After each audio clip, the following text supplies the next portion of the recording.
Bonjour chez vous et bienvenue sur notre plateau. Je suis ravie de vous retrouver aujourd'hui. Notre thème du jour est « Ne néglige pas ton rendez-vous quotidien avec Dieu ».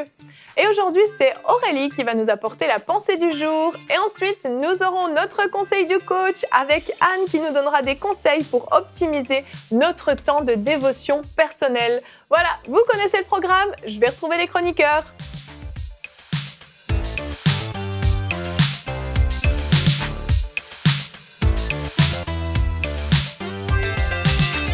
Bonjour à tous. Et bonjour Evelyne. Vous allez bien? Ben oui, Très bien. J'essayais de faire des clins d'œil avec les deux yeux, mais j'y arrivais pas. Sophia, ma fille, arrive très bien, mais moi, j'y arrive pas du tout. Moi, ça va. Non, avec les deux. J'espère qu'en régie, ils ont filmé ta tête, ça vaut de l'or. Vous allez bien aujourd'hui? bah oui. Très bien. Merci. Super. Aujourd'hui, on va parler d'un thème important, notre rendez-vous quotidien avec Dieu. Donc, on va voir que ça peut être un rendez-vous ponctuel dans la journée, que ça peut être un rendez-vous de toute la journée, que ça peut être un peu à tout moment. On va voir comment ça fonctionne. Et Anne, surtout tout à l'heure, tu vas nous donner tout un tas de petits conseils bien pratiques Bah oui. On pour va essayer. justement optimiser ce temps de dévotion personnelle. Oui. Donc, on va commencer maintenant tout de suite avec la pensée du jour.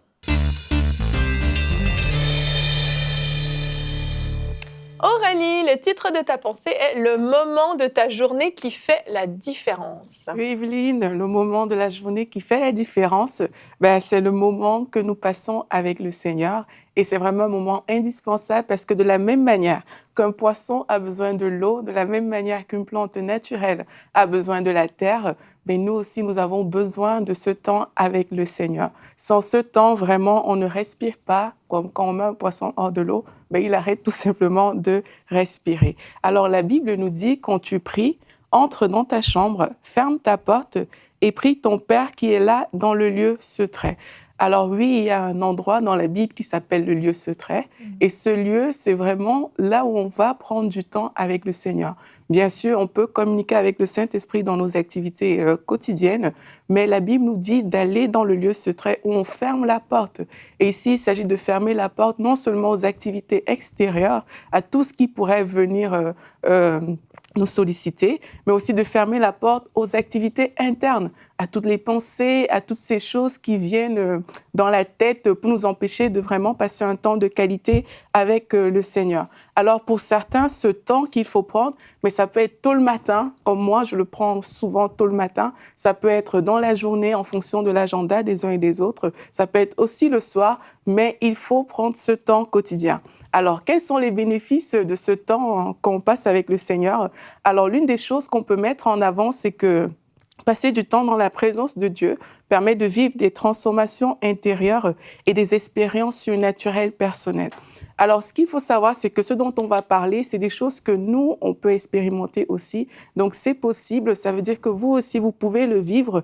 Et lorsqu'on rentre comme ça dans la présence de Dieu, mais nous pouvons contempler qui est Dieu. Nous pouvons contempler sa gloire. La Bible nous dit dans 2 Corinthiens 3, verset 18, que nous tous qui s'envoilent sur le visage, contemplons comme dans un miroir la gloire du Seigneur, nous sommes transformés à son image de gloire en gloire par l'Esprit du Seigneur.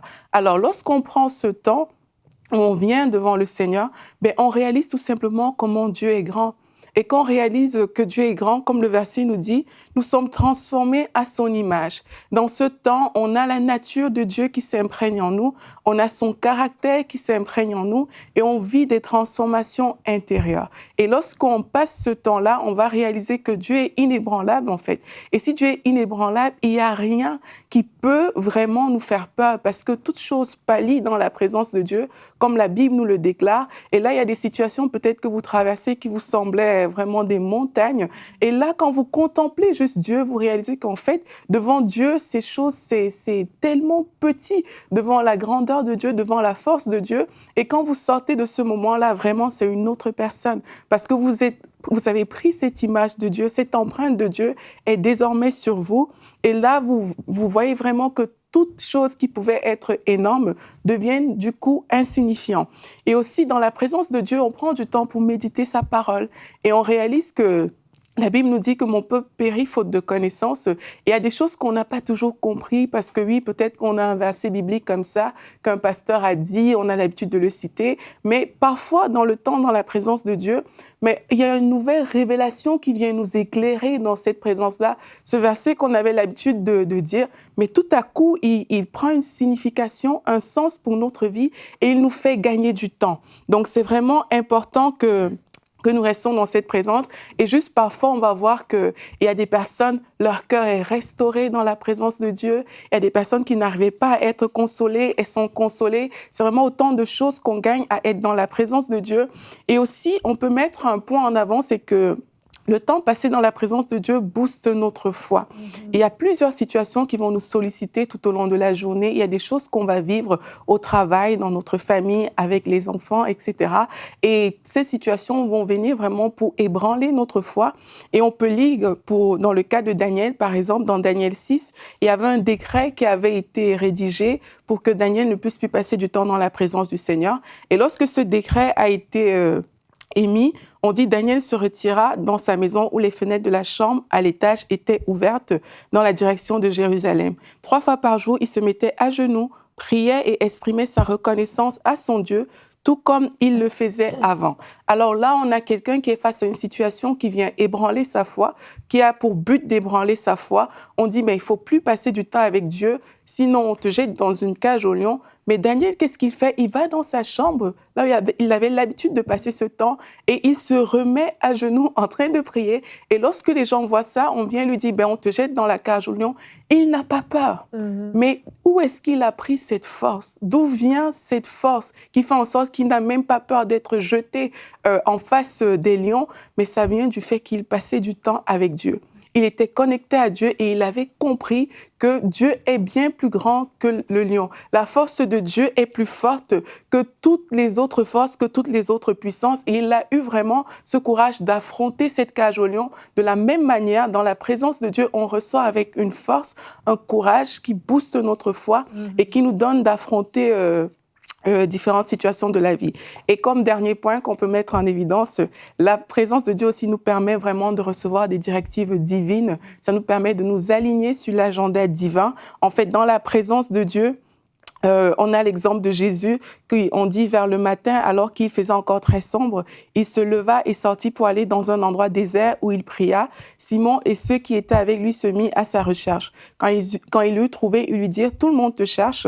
Il répondit, allons ailleurs dans les villages voisins, afin que j'y prêche aussi, car c'est pour cela que je suis sorti. Et alors Jésus est parti avec ses disciples. Il aurait pu continuer sa routine, il était dans ce village-là, il avait commencé là-bas, mais quand il est sorti pour prier, il dit, c'est pour ça qu'il est sorti, il a reçu une instruction divine et il a compris qu'il fallait aller ailleurs. Alors c'est pareil pour nous, c'est quand on reste dans la présence de Dieu, chaque jour, Dieu a un plan pour notre vie et Dieu peut nous communiquer cette directive-là. Il peut dire, mon fils, ma fille, ben aujourd'hui, suis cette direction-là, va plutôt dans ce sens-là au lieu de faire ce que tu as l'habitude de faire.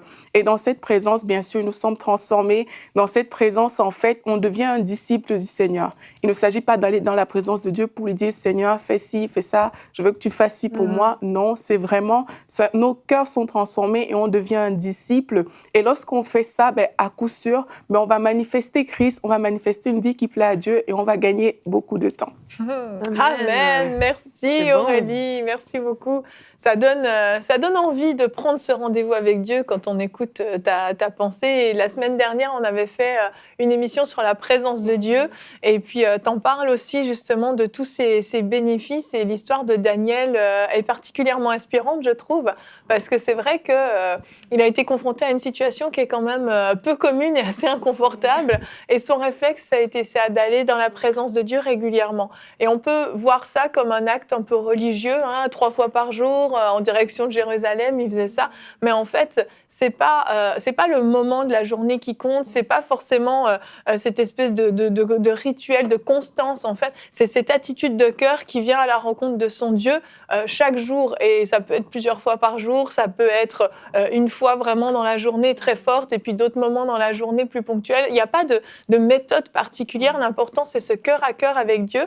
Et on va regarder tout de suite notre citation du jour qui est aujourd'hui à une citation de John Charles Riley qui dit « Aucun temps n'est mieux dépensé chaque jour que le temps que nous passons à genoux. » Et il s'agit bien de temps, en fait. Quand on parle de dévotion quotidienne, il s'agit de temps.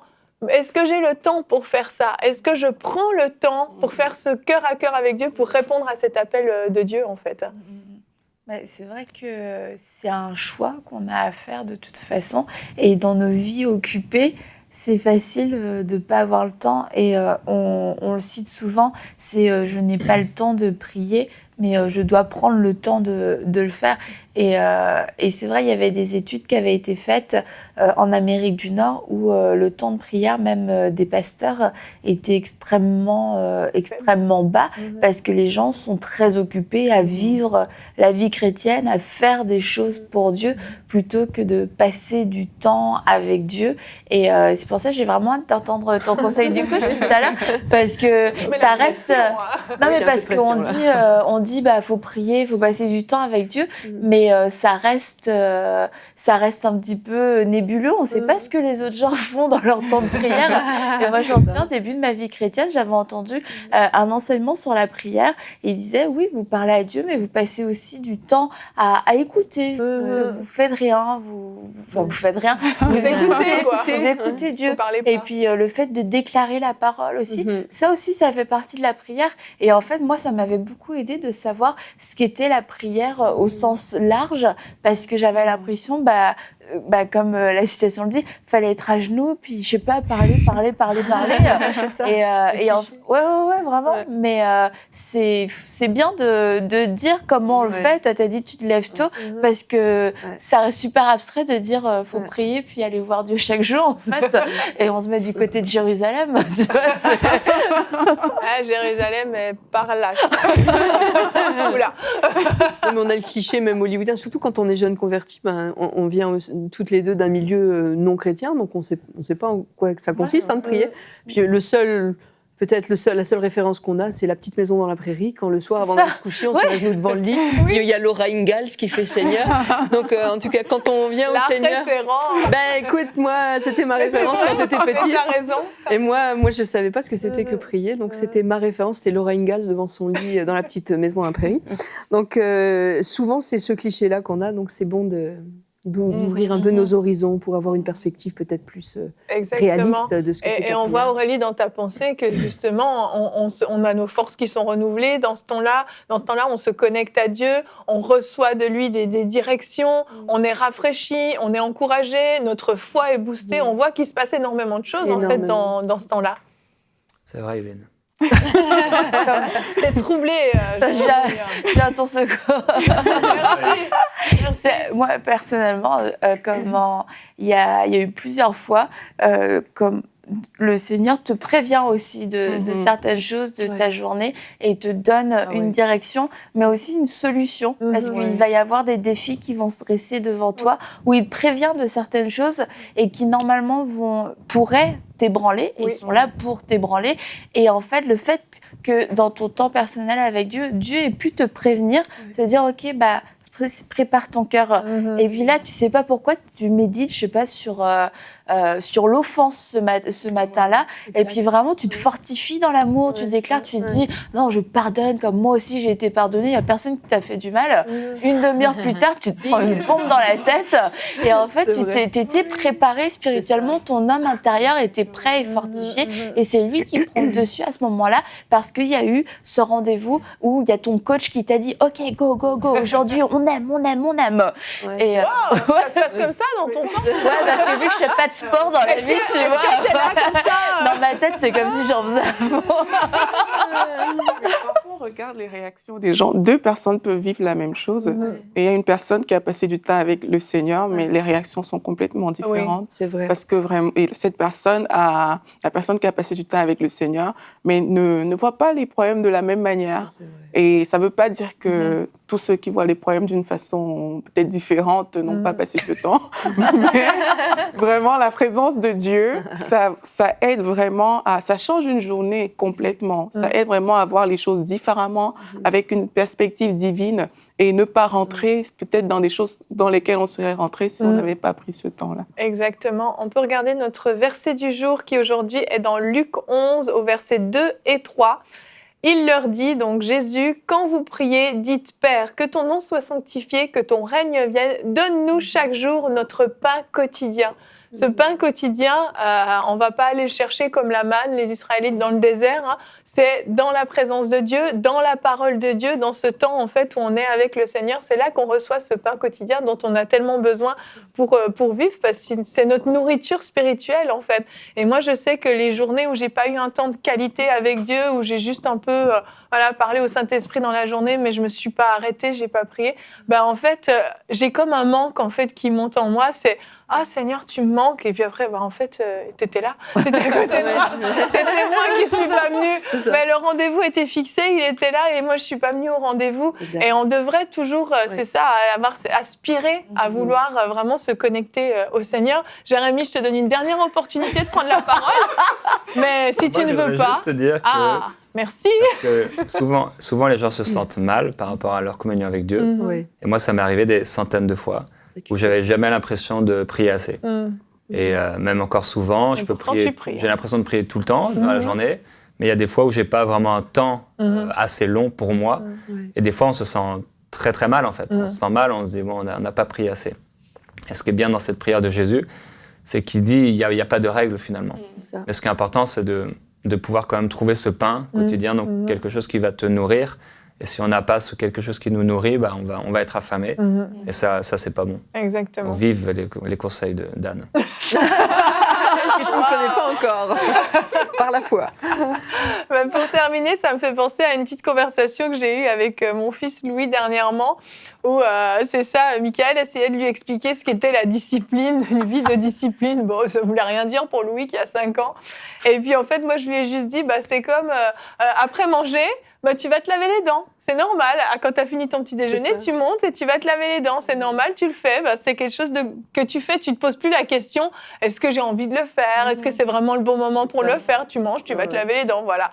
C'est pareil, en fait, avec ce temps de prière. Une vie de discipline, c'est ça, c'est de décider de prendre ce moment au point où tu ne te poseras même plus la question. Mais tu sais qu'à ce moment-là, c'est ton temps avec Dieu. Et puis c'est tout. Il n'y a rien d'autre qui peut venir.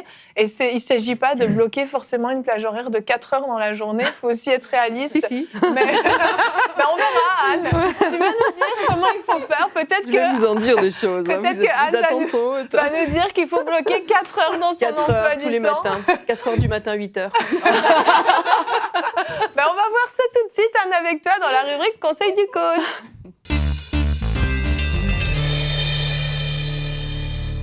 Et on se retrouve pour la rubrique Conseil du coach. Anne, aujourd'hui, la rubrique tant attendue par les chroniqueurs, apparemment. Et les attentes sont tellement élevées. Là, j'espère que je vais être au niveau des attentes. Tu vas y être, c'est sûr. Et on ne parle même pas des attentes des téléspectateurs. Alors là, ça fait trop, là. C'est trop. Là, non. Donc, Anne, aujourd'hui, tu nous donnes des conseils pour optimiser notre temps de dévotion personnelle, parce que on veut bien le faire, on a de bonnes intentions, mais parfois, on ne sait pas comment s'y prendre, comment organiser son emploi du temps, quels sont les outils à disposition, comment ça se passe ce temps-là. Donc, tu vas tout nous dire aujourd'hui dans la rubrique Conseil du coach. Oui, alors justement, dans la pensée du jour, on voyait les grands bénéfices qu'il y a à entretenir sa vie de dévotion personnelle. Mais notre vie va vite, et de plus en plus vite, et c'est de plus en plus difficile de mettre à part un temps pour ce moment privilégié de cœur à cœur avec Dieu. Et on a vraiment besoin de se faire un petit coaching personnel pour dire où j'en suis avec mon temps de dévotion personnelle. Est-ce que j'en tire le meilleur parti ? Est-ce que Dieu est satisfait de ce temps que je mets à part pour lui, si j'en mets un part pour lui ? Là, d'ailleurs, j'avais quelques statistiques pour vous vraiment, pour mettre le doigt sur la réalité du temps de dévotion personnelle des chrétiens. C'est une statistique qui est parue de l'Alliance évangélique. Elle date de 2-3 ans, je crois, mais en tout cas, elle est quand même assez, même si elle n'est pas fraîche du matin, elle est quand même assez représentative. Il y a 1500 personnes qui ont été interrogées. 90% disent lire la Bible régulièrement et 31 seulement qui, chaque jour, prennent un temps pour lire et prier. Ok, donc on voit que la prière est plutôt délaissée au profit de la parole de Dieu. Exactement. 87% admettent que chaque chrétien doit passer du temps à lire la Bible et prier, mais seulement 42% disent qu'il est très difficile de se discipliner. Donc c'est ce qu'on va voir aujourd'hui, comment se discipliner. 18% disent prier selon l'occasion. Il y a un problème dans la famille, on va prier. Mais sans discipline particulière. Ils prient comme ça au besoin. Et 29% seulement parmi ceux de la génération... 29% de la génération Y, donc ceux qui sont nés avant 80. Okay. Donc la statistique chute vraiment après 1980. On le voit, les jeunes sont plus connectés aussi, on va peut-être le voir aussi après. Toute la distraction qu'amènent les réseaux sociaux, tous nos tablettes, les smartphones, voilà, c'est ça. Et ça se reflète dans les statistiques. 49% des gens qui prient disent se limiter seulement à prier Dieu pour qu'il bénisse leur famille. Donc il n'y a pas d'intercession en dehors de l'intercession pour la famille. C'est la petite prière classique. La petite prière, Seigneur, bénis ma famille, bénis ma fille, bénis, je sais pas, aide-la à passer son bac. Bénis, quoi. Bénis, c'est ça. Donc c'est quand même une grosse proportion, c'est la moitié des gens qui ne prient que pour la bénédiction de leur famille. Donc il y a une ignorance vraiment de ce que c'est que l'intercession. Et 63% avouent être facilement distraits pendant leur temps avec Dieu. Donc on va voir comment essayer de limiter cette distraction. Alors on va déjà commencer par définir le temps de dévotion personnelle. Parce que, comme je le disais tout à l'heure dans l'émission, parfois on a des références qui sont... pas tellement fiable. Moi, ma référence, c'était Laura Ingalls dans La Maison dans la Prairie. Oui. Donc, prier, se mettre à genoux devant son lit, c'est très cliché, année 1900, mais même avant 1800. Mais concrètement, comment je m'y prends pour passer du temps avec Dieu? Parce que on va m'encourager, surtout quand on est jeune converti, on va t'encourager. Bon, il faut que tu passes du temps avec Dieu, c'est bon pour toi. On a entendu dans la pensée du jour d'Aurélie les bénéfices qu'on peut tirer d'un temps de dévotion personnelle. Mais concrètement, c'est un peu flou quand même. Oui. Hein. On ne sait pas trop en quoi ça consiste. Alors, on va faire simple. Passer un temps de dévotion personnelle, c'est un cœur à cœur avec Dieu. Donc, un cœur à cœur, c'est à double sens. C'est-à-dire, Dieu va me parler, moi, je vais parler à Dieu. Oui. Alors, ça va prendre les formes concrètes de prier et lire la parole de Dieu. Dieu va me parler par la lecture et aussi dans mon temps de prière par des choses qu'il va me dire. Et moi, je vais lui parler en priant.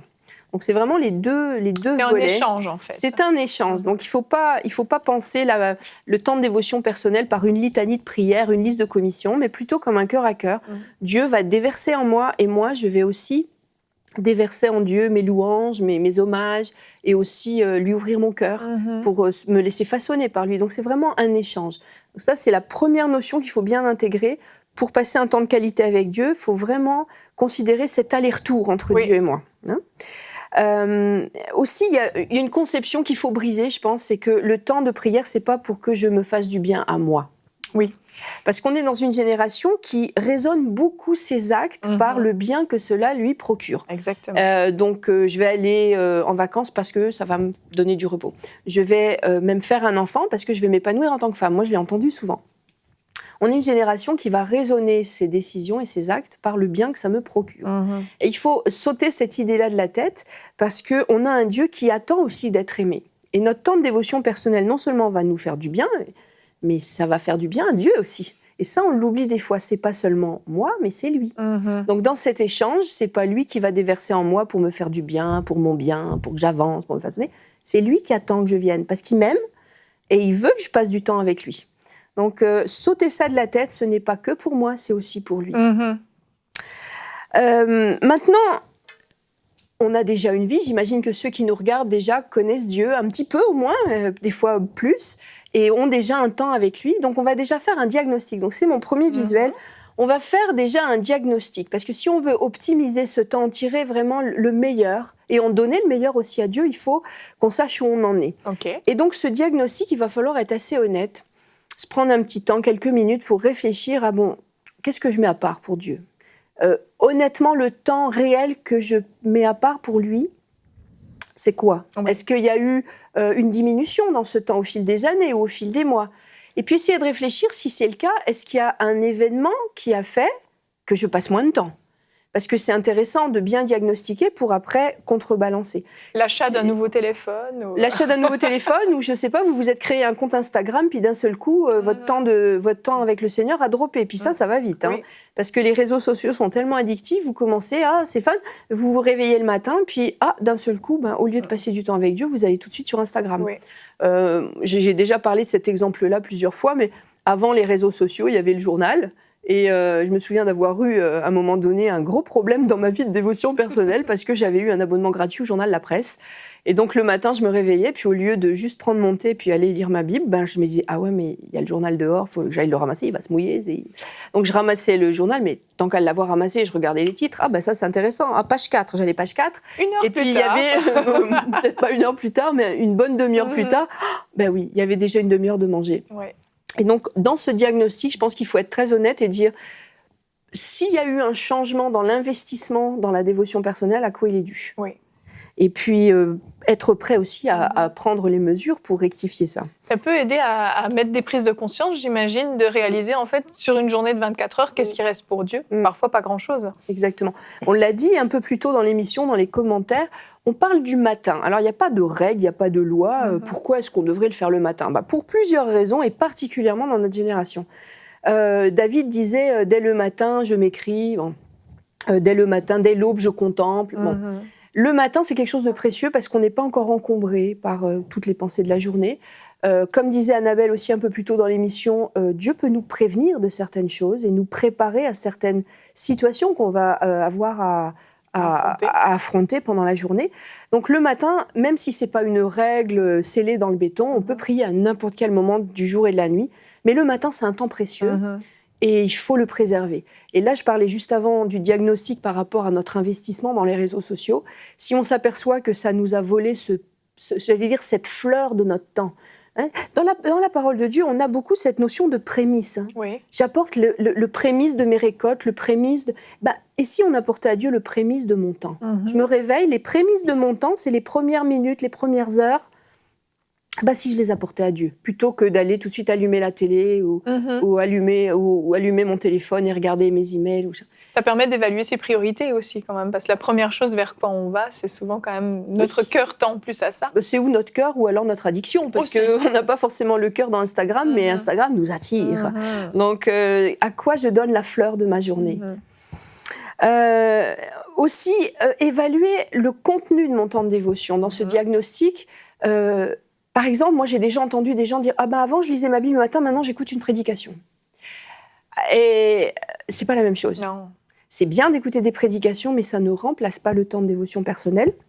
C'est bien d'écouter Bonjour chez vous le matin, mais ça ne remplace pas votre temps avec Dieu. Oui. Et écouter des prédications, parfait, mais à un autre moment. Le temps de dévotion personnelle, c'est mon cœur à cœur avec Dieu. Pas besoin qu'Yveline Lebeau ou Anne Berceau viennent apporter leur matière déjà aux premières minutes de votre journée. Donc, prenez ce temps et faites ce diagnostic à quoi je passe mon temps, vraiment le contenu, à quoi je passe mon temps avec Dieu. Maintenant, on va passer au visuel suivant. Quel serait mon idéal ? Là, on réfléchit, on vient de faire notre diagnostic, on a vu peut-être des points faibles, des points forts aussi dans notre temps avec Dieu. Mais mon idéal, ça serait quoi ? Et puis Dieu, Seigneur, qu'est-ce que tu en penses ? Qu'est-ce que tu veux comme investissement de ma part ? C'est sûr que quelqu'un qui travaille 60 heures semaine ou une mère de 6 enfants, ça va pas être pareil qu'un célibataire ou une retraitée. Bon, moi maintenant, j'allais dire, j'ai plus que moi à m'occuper le matin. C'est différent de quand j'avais les petites à la maison. Donc, dans ce diagnostic, dire quel serait mon idéal pour que je progresse avec Dieu, pour que Dieu déverse en moi ce qu'il a à déverser. Alors peut-être qu'on n'y arrivera pas exactement, mais on a quand même un idéal vers lequel tendre. Il faut éventuellement même le marquer, le noter, dire mon idéal, ça serait de passer ça avec toi, Seigneur, peut-être de jeûner une fois par semaine, puis vraiment t'offrir ce temps et l'écrire pour s'en souvenir, puis au moins, même si j'y arrive pas se décourager, mais c'est là que je vais. Ça aide à prendre des décisions, en fait. Exactement. Donc, si vous avez décidé de passer les 10 premières minutes de votre journée uniquement à chanter des louanges à Dieu, notez-le. Puis même si tous les matins, vous n'y arrivez pas, au moins, vous allez tendre vers cet idéal-là. Bon Donc, conseil. Fixer un idéal, c'est une bonne chose. On va passer au visuel suivant. On va... En coaching, souvent, ce qui est très motivant, c'est quand on demande à la personne coachée d'évaluer les conséquences à long terme de sa prise de décision. Donc, dans dans ce coaching, tu vas prendre telle décision, évalue les conséquences si tu le fais ou si tu le fais pas. Puis soyez honnête. C'est stimulant. C'est stimulant. Si je ne passe vraiment, si tous les matins je vais sur Instagram, je prends un café et je m'en vais, au bout de 20 ans, ça va donner quoi? Pas grand-chose. C'est ça. On aura oublié en plus ce qu'on a vu sur Instagram. On aura complètement oublié les dernières vacances de ma voisine de je sais pas même d'où, peut-être quelqu'un que je connais même pas. Mais par contre, si je passe ce temps tous les matins, moi des fois je disais c'est le petit quart d'heure qui change tout. Ah, c'est vrai. Et peut-être c'est une petite déviation de trajectoire dans la bonne direction, mais au bout du compte, ça va faire toute une différence. Imaginez-vous dans 1 an, dans 5 ans, dans 20 ans, ça va être quoi la conséquence de votre investissement? Si vous passez juste 10 minutes, je dis 10 minutes parce que pour moi, c'est vraiment le minimum syndical. Si vous passez 10 minutes le matin avec le Seigneur, au bout de 20 ans, ça va avoir donné quoi? C'est intéressant de se poser la question. Plus utile et productif. Très utile et productif parce que chaque journée, dans la Bible, on voit que la notion de journée, elle est vraiment importante. Chaque jour suffit sa peine. Puis il y a vraiment un jour, il y a une bénédiction qui se renouvelle. Il y a un matin et un soir, les bénédictions se renouvellent chaque jour. La manne dans le désert était tous les matins. L'unité de la journée est quelque chose d'important. Donc dire je vais passer 3 heures à prier samedi prochain, ça ne remplace pas tous les jours de venir devant ton Dieu. Il y a Jean 8, 31 qui dit « On ne peut pas demeurer dans une parole qu'on ne... » Jean 8, 31, je l'avais sur mon autre fiche, je vais vous le lire. Jésus dit aux Juifs qui avaient cru en lui « Si vous demeurez dans ma parole, vous êtes vraiment mes disciples. Vous connaîtrez la vérité et la vérité vous rendra libre. » Donc il y a vraiment une notion, si on demeure dans la vérité, on ne peut pas demeurer dans une parole qu'on ne connaît pas. Donc si tous les jours tu t'y mets, au bout du compte, tu vas avoir vraiment intégré cette vérité. Puis il y a aussi une notion de liberté. Je vais garder ma liberté vraiment. Et le contraire, si je m'éloigne, je vais perdre ma liberté. Exactement. Ou je ne vais pas gagner la liberté que j'aurais dû gagner en passant du temps avec le Seigneur et en étant vraiment son disciple. Alors, on va passer au visuel suivant. Maintenant qu'on a évalué les conséquences, on va vraiment faire un objectif réaliste. Bon, concrètement, là, dans ma journée, quand est-ce que je peux prendre ce temps ? Idéalement le matin, vraiment, même s'il faut se lever plus tôt. Je me rappelle quand les filles étaient toutes petites, j'avais un bébé de quelques semaines. Elle se levait à 6h30 pour sa première tétée. Alors moi, je me levais 1 heure avant pour avoir le temps. Tu feras la sieste l'après-midi, surtout quand tu as un petit bébé, tu peux un autre moment. Je pense qu'il faut vraiment pas se dire « je prendrai un temps quand j'aurai le temps » parce que vous ne l'aurez pas. Exactement. Donc il faut vraiment déterminer à quel moment puis vous y tenir. C'est pas mal quand même de se lever avant la première tétée. Ouais, mais c'est ce que j'ai fait depuis ma deuxième fille, c'est ce que j'ai fait. Quand j'ai eu mon premier bébé, non, je prenais un temps n'importe quand dans la journée. Mais au deuxième bébé, j'ai fait comme... En plus, j'étais à l'école biblique, j'étais obligée de dire, si je me disciplinais pas, c'était fichu. Donc j'ai commencé même à ma deuxième fille à me lever, je crois, 5h30, 5h15, passer un temps avant la première tétée. Maintenant, combien de temps j'ai vraiment concrètement devant moi? Qu'est-ce qui est réaliste? Qu'est-ce qui est bon? Peut-être 10 minutes si tu es très pressé, beaucoup plus si tu as le temps. Il y a un minimum syndical, essayez d'évaluer ce qui est juste. Et puis aussi, c'est les prémices de votre journée que vous amenez à Dieu. Qu'est-ce qui va honorer Dieu? J'honore Dieu aussi par la quantité de temps que je vais passer avec lui. Est-ce que je me vois tenir cet objectif à long terme? Parce que se dire je vais me lever à 4h du matin tous les jours, passer 3-4 heures dans la prière avant d'aller au travail, c'est pas très réaliste. Non, c'est sûr. Et on le tiendra pas. Donc il faut vraiment essayer de se projeter et dire est-ce que je vais tenir mon objectif? Et aussi quels obstacles je vais rencontrer qui vont m'empêcher. Me court-circuiter. Me court-circuiter. Si c'est mon smartphone, je vais le mettre sur mode avion, puis peut-être même le mettre, je sais pas, à l'entrée de la maison, dans un placard, et puis ne pas y toucher avant telle heure. À un moment donné, moi, j'avais fait ça au début, j'avais un smartphone, ça commençait à trop me prendre. Je le cachais dans le placard dans l'entrée. C'est bien.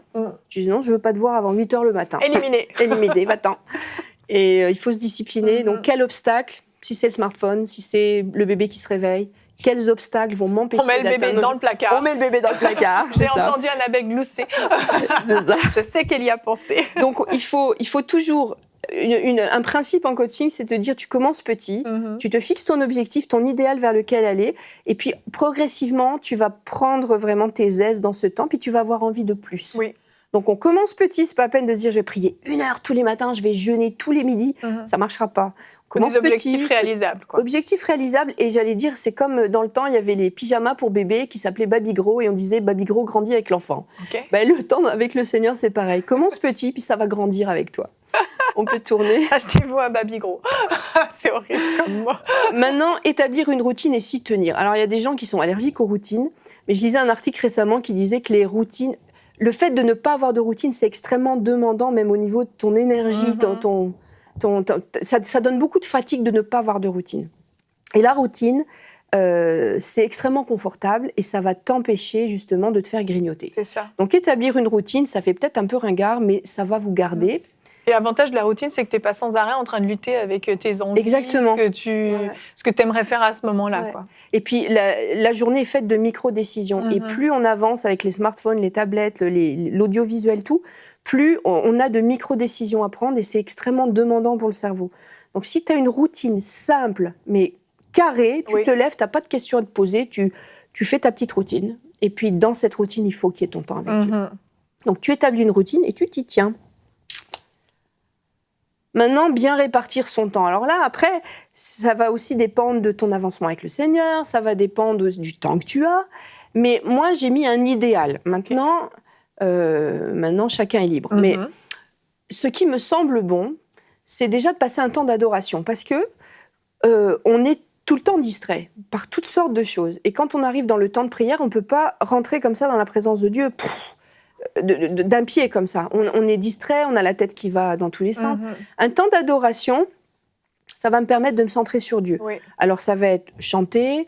Moi, des fois, je lis des psaumes. Juste, je les lis. Comme ça me permet de me mettre mon focus sur autre chose. Comme si tu te connectais, quoi. C'est ça. Parce que je suis en train de penser à mon repas, à mes courses, blabla. Ok, mon temps d'adoration, je vais lire, vraiment le verbaliser, parler la parole de Dieu, la verbaliser ou chanter. Et ensuite, je passe un petit temps de lecture et des fois même je lis, puis ensuite je vais sur mon trampoline et j'écoute la Bible lue. Donc, vous pouvez faire autre chose en réécoutant les passages que vous avez lus, mais le moment avec Dieu, il est vraiment précieux et vous lisez calmement. La prise de notes, pour moi, est importante parce que ça fixe le verset, le passage qui nous a, ou les idées que Dieu a mis dans notre cœur, dans le temps de prière ou dans le temps de lecture. La consolidation, moi j'appelle ça consolidation, c'est vraiment, tu te fais des petites fiches, tu te les ressors ou des post-it pour que la parole de Dieu s'imprime en toi. Et puis ensuite, le temps d'intercession. Et là, le temps d'intercession, c'est pas forcé d'être collé au reste. On peut prendre un autre temps dans la journée pour l'intercession. Mais il faut vraiment éviter que tout notre temps avec Dieu soit de l'intercession. Parce qu'il y a des gens comme ça, ils vont dans la présence de Dieu, puis c'est j'ai des listes de courses, quoi, et puis bénis ci, bénis ça, bénis ça, bénis ça, bénis ça, puis tout le reste, on n'a pas lu, on n'a pas adoré, on n'a pas pris de notes, on n'a pas médité, mastiqué les passages que Dieu mettait sur notre cœur. C'est bénis ci, bénis ça, bénis ma soeur, bénis ma voisine. C'est bien là, mais c'est pas ça le temps avec Dieu. Donc il y a tout le reste. Puis si vous avez de la peine à faire ça, séparez-les en deux. Puis le temps d'intercession, faites-le à midi ou le soir avant de vous coucher, quand vous voulez. Comme ça, on est sûr que le temps d'intercession va pas manger le reste. Oui. C'est ça, voilà.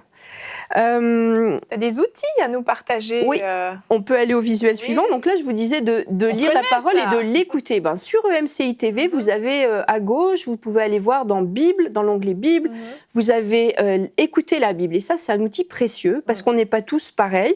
Il y en a qui savent plus mémoriser en lisant, d'autres en écoutant. Et bien là, vous avez toute la Bible lue. Ça se présente comme ça, vous cliquez, vous avez Éphésiens chapitre 1 et c'est lu, il y a 2 voix différentes. Et moi, je suis émerveillée. Des fois, j'écoute un passage que j'ai peut-être lu 10 fois dans ma vie ou 100 fois dans ma vie, puis là, d'un seul coup, je le vois sous un autre angle. Oui. Et c'est extrêmement bénéfique de réécouter des passages qu'on a déjà lus. Et souvent, je lis, puis après, j'écoute. Ah oui. Ouais. Ah, c'est bien. Ouais, c'est vraiment... Moi, je trouve que c'est extrêmement efficace de faire ça. On a aussi un autre outil. Et aussi la Bible en vidéo qu'on a sur EMCI TV, donc sur le direct. Et puis, je pense qu'on l'a aussi en replay. Oui, on l'a aussi. On l'a en replay. Donc, la Bible en vidéo, c'est vraiment des passages. Là, en plus, c'est contemplatif. On a de très belles images qui vont avec. Pour tous ceux qui aiment bien avoir la télévision allumée toute la journée, c'est bien ça. Exactement, c'est bien. Mais là, je voudrais dire une chose. On a beaucoup maintenant de Bible, de versions de Bible sur nos smartphones, sur nos tablettes. Oui. C'est bien, mais il y a un risque, c'est qu'on soit dérangé par des notifications. Et éviter les distractions, c'est absolument essentiel. Et moi, j'ai une petite réserve par rapport au temps passé à lire sur un format électronique à cause des distractions. Un texto qui rentre. Ouais, alors courriel, tu peux te mettre en mode avion, mais quand même, même psychologiquement, tu l'as dans la main, ça te démange, tu as envie d'aller voir tes emails. Des réflexes même des fois. Tu as des réflexes. Je suis pas contre le format électronique, moi aussi je la lis des fois sur mon téléphone, mais je trouve que c'est trop sujet à distraction. Vaut mieux le planquer quelque part et prendre le papier. Parce que dans votre Bible papier, il n'y aura pas de notification et vous pouvez rien faire d'autre que lire. Oui, puis on s'approprie notre Bible aussi, on finit par vraiment la reconnaître, on retrouve les versets beaucoup plus facilement. Visuellement, aussi. Tu sais, c'était en haut à gauche, ça commençait par un T. On peut mettre des couleurs, on peut écrire à l'intérieur. Exactement. Et puis, c'est ça en conclusion, le temps avec Dieu est extrêmement précieux. Puis comme je dis, c'est les prémices de notre temps. Puis des fois, on dit, il y a aussi ce principe de donner 10% de mes récoltes, je donne 10% de ce qui rentre. Pourquoi on ne donnerait pas 10% de notre temps? Et que ce soit notre idéal vers lequel tendre. Une journée, c'est 24 heures. 10% de 24 heures, c'est beaucoup, mais quand même. Je pense que Dieu serait honoré. Et je vois dans les temps de réveil, ils passaient largement plus que 10% de leur temps à prier. C'est sûr. Et en tout cas, dans tous les temps de réveil, il y avait une soif de passer du temps devant Dieu. Et ceux qui aspirent au réveil, ça commence par soi, le réveil. Exactement. Il ne faut pas attendre que les autres amènent le réveil, c'est nous-mêmes qui sommes d'abord réveillés avant de réveiller les autres. Puis c'est par un temps avec Dieu, il n'y a pas de mystère. Amen, amen. Merci Anne pour tous ces conseils précieux. Vous avez aimé, chers amis chroniqueurs? Super. Vous voulez rajouter quelque chose avant de conclure l'émission? Non, vous êtes satisfait? C'était complet. Merveilleux, Anne. Merci beaucoup. Et vraiment, ce que je retiens dans tout ça, c'est qu'aussi vraiment la soif amène la soif. Et ça s'augmente. Et plus on passe du temps dans la présence de Dieu, plus ça se cumule. Donc, merci Anne. Merci à vous les chroniqueurs pour cette émission. À la maison, vous pouvez éteindre et directement aller prier parce que je crois que vous avez eu envie de prier en écoutant cette émission. Et on se retrouve demain. Nous aurons notre invité, le pasteur Lady Storm. Et le thème du jour sera « Peut-on compter sur toi ?» Donc ne manquez pas cette émission. Merci à tous de votre fidélité et bonjour chez vous.